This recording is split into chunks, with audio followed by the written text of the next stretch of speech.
We bought a new vehicle this week, and it's a Volkswagen T4 Transporter, which is basically a minibus. Now, there's a few reasons we bought it.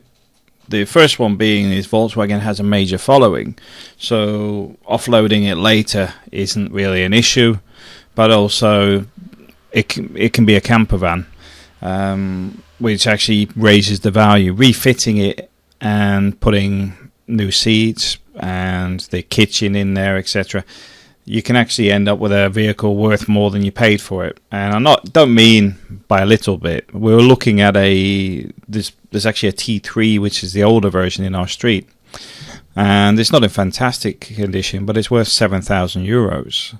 We're starting below that, and we need to do the work ourselves, but at the same time, we can't lose any money on this.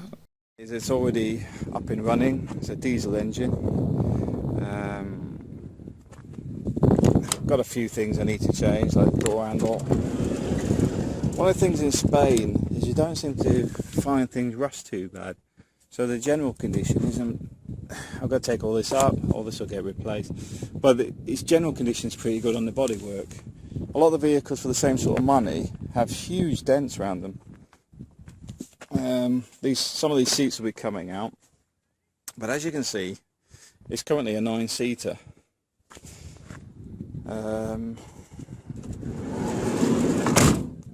Everything works on it. The guys went round and did a few repairs for us. It's got a huge boot on it. And here's the next question: why did I buy something so big? Well, from the back of that driver's seat, take all this out, and I can refit it as a camper van. This cost me €2,200 for the vehicle, then all the taxes and stuff. I'll have to do some videos on the taxes. There's so many hidden charges.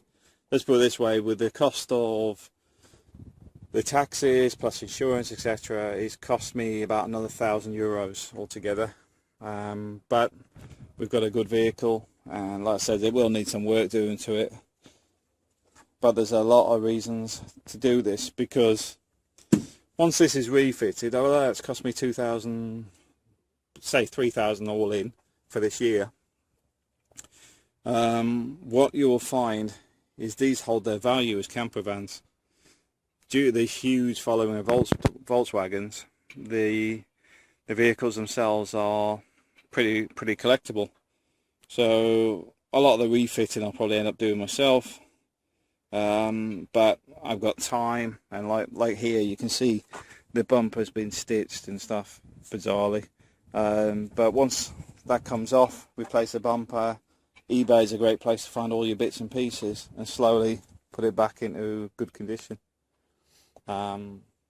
which also helps with our mobility in Spain, because obviously now we've got a vehicle that can get out and about, but because it's got a big sliding door, if for example I wanted to video the sunset or do a time-lapse video with photos, I can sit in the van, open the door, have a cup of tea while the camera's actually doing all the photography work. So multiple reasons. But like I said, I'll discuss in more detail the actual cost of converting, purchasing a vehicle, because this is why some people say it's cheaper to buy a new car. Some of it I would agree with them, but other reasons I would say, well, now I've bought this, we haven't really got much costs on it, except for one that you should watch for if you're buying something like this, is it's still classed as a van. Because I think when the tax classifications came in, they were all vans, but now this one is obviously a minibus, so it can be classed as a car.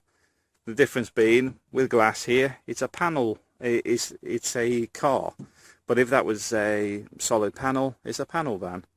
What difference does that make? With this being glass, I can get this changed onto being a car. Cars only get their ITV, which is the road maintenance certificate you have to say that it's roadworthy. Cars are yearly, but on a van, it's every 6 months, which is about €60 every 6 months, just for something to say your vehicle's roadworthy. So I'm going to look into having that changed over.